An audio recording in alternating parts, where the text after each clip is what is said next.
Hello everyone and welcome back to another video. In today's video, I will be reviewing Hitman on the PC. First we will talk about the positives and then the negatives of the game. I wanted to mention the locations in this game, and I have to say the locations are pretty neat. Every single one of these maps feels different and looks different, and the atmosphere is also very different as well. Each mission is unique in its own way, where you can eliminate your targets in a different way and have different little corridors and secret areas that you can find. Also, each map has a story to it, and that makes the locations feel more lived in and alive. It's also neat to find different ways to get into these areas you can't usually get to, like playing with computers, or destroying a virus in a unique way, or getting into a security office, or something as simple as trying to figure out how to sabotage something. It's just so unique to each location, and I love that. I also have to mention the quality of the cutscenes. These cutscenes feel like a Call of Duty cutscene, where the characters look extremely lifelike, and the voice acting is really well done as well. As much as the story is confusing, I have to give credit where credit is due, and say that these cutscenes were very well made, and could very well be a movie within themselves. So when you get into the intel menu or wherever, you are given a thing called storylines. What this does is that it gives you about 5 or 6 options depending on which mission you're in, and what you do is you click on one of them and it'll give you a hint during gameplay. With this system, it'll give you a hint on where to start. For instance, it could tell you to get a waiter's outfit. You might be asking, well, okay, that's simple. But in my opinion, it works so well, because it doesn't exactly tell you step by step how to complete your task. It just gives you the task itself. So after you would get the waiter's outfit,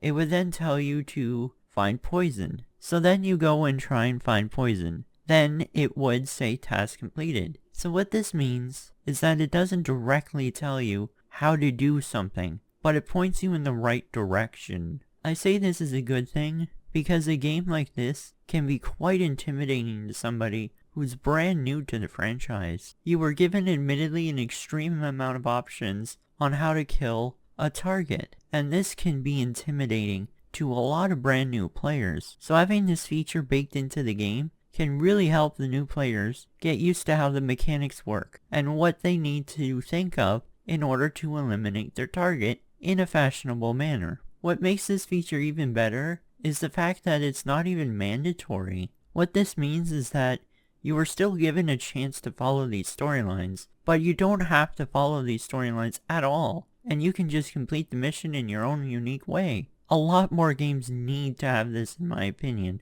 where they don't handhold you throughout the game, but they can give you hints as to what to do, and then you can figure it out the rest for yourself. So not only does this make the game fun, but it also makes you think, and that means the game would be even more engaging. These are 2 very small complaints, but for me they can be quite significant depending on the situation. One issue I have is with the disguise system. In this game you can dress up as certain people within the mission, like a bodyguard, a commander, or a surgeon.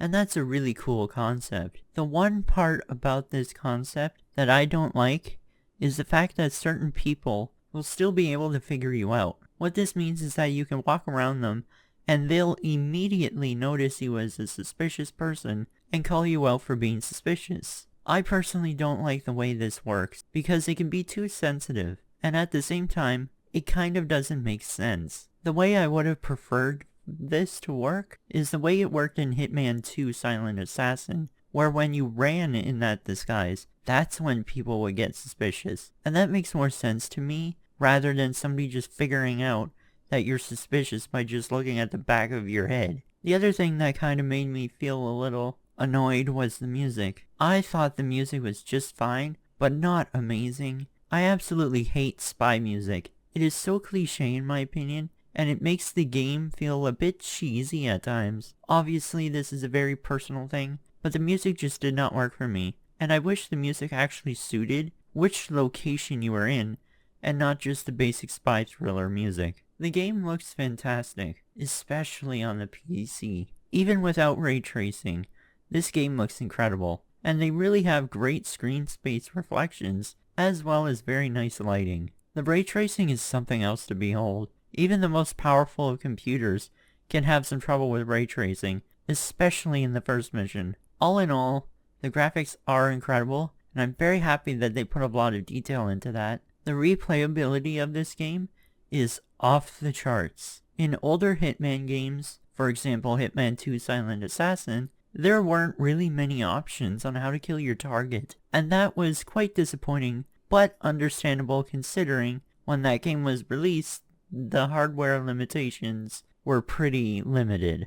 Now, with this game, there are many ways to eliminate your targets. At the end of each mission, you are shown a list of things that you have accomplished. A lot of these challenges can be mundane, from like killing someone with a screwdriver, or throwing them off a cliff. What I'm trying to point out here is the fact there are so many ways you can eliminate your target, and in the menu at the end, they show you many different ways you could have eliminated the target. I remember one of these screens having over 85 ways to eliminate your targets. For me, this game is incredible and adds so much replayability to this game, and you can sink hundreds of hours into this game, and I just love that. I found the story very confusing, so I did some research and found an explanation of the story from a Reddit user named Ode U Texas. So here we go. In the prologue, Stuff You See 47 and Diana begin their work together, and some of 47's training with his employees, the International Contract Agency.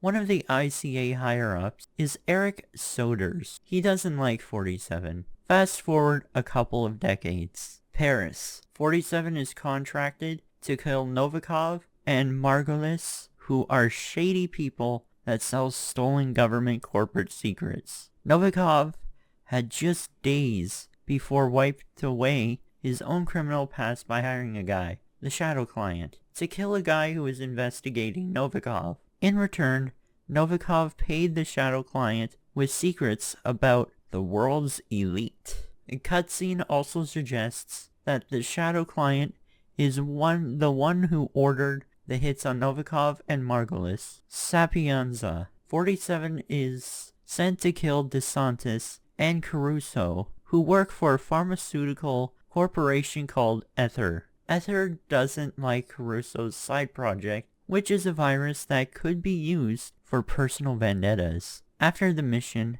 a cutscene shows that a shady organization called Providence is very unhappy that these two were killed. It shows that the Shadow Client is the one who ordered the hits in Sapienza, and that he is working against Providence. Marrakesh. 47 is sent to kill a Moroccan general and a corrupt banker, Strandberg, who are involved in a conspiracy to overthrow the Moroccan government. In the cutscene after the mission, it is revealed that Providence is behind the coup conspiracy, and now they are very concerned about the Shadow Client. We also learn that the Shadow Client was able to acquire a key that allows access to a Providence vault that contains all their secrets. Shadow Client now knows who the members of Providence are. Thailand. Hits are ordered on Jordan Cross, son of media giant Thomas Cross, and his lawyer Ken Morgan. After the hit, Thomas Cross comes out of seclusion to attend his son's funeral. He is assaulted by a mercenary team and kidnapped at the funeral. It turns out the hit on Jordan Cross was a ploy to get to Thomas Cross, a key member of Providence. This was all the Shadow Client's plan. The ICA is mad about the Shadow Client's abuse of their services. All the previous hits were ordered by him. Eric Soders, high up at the ICA, orders a strike on the Shadow Client and his team, who are tracked down to a base in Colorado. 4 militia terrorist members who work with the Shadow Client are killed by 47. Sean Rose was part of the team that kidnapped Thomas Cross. As 47 is leaving, he discovers a bunker that the militia was using. All their previous targets are lined up on a map there. All the targets are members of Providence, and Eric Soders is a member of Providence. Also, the Shadow client was watching 47 in Colorado from a sniper's nest. He comments that he knew 47 from their childhood in an orphanage. Hokiato.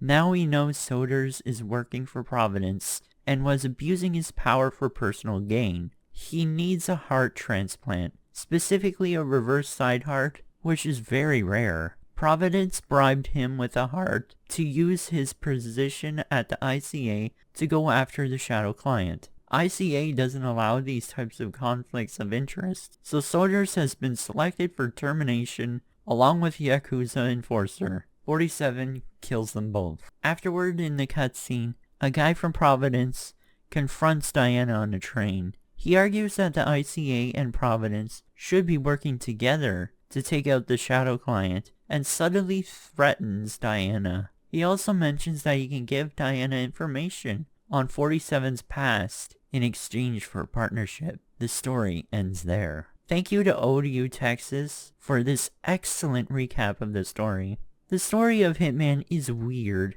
If I'm to be honest, the story of this game is really hard to follow, and I didn't really understand what was going on. By the end of the game, I was intrigued as to where the story is going, but at first the story was really hard to understand because they were being extremely vague about everything. It wasn't until the very last cutscene of the game where I started to somewhat understand what was going on. I personally think that the story came second to the gameplay during development. It almost feels like they thought they had an obligation to add a story mode, whereas in my opinion, I think the gameplay is much stronger and would have stand on its own within this game. This game is overall fantastic. The story in my opinion started out very confusing, but by the end of it, I kind of understood what was going on. I would definitely get this game just for the gameplay, just because of the sheer amount of replayability there is. Thank you all so much for watching, and see you in the next video.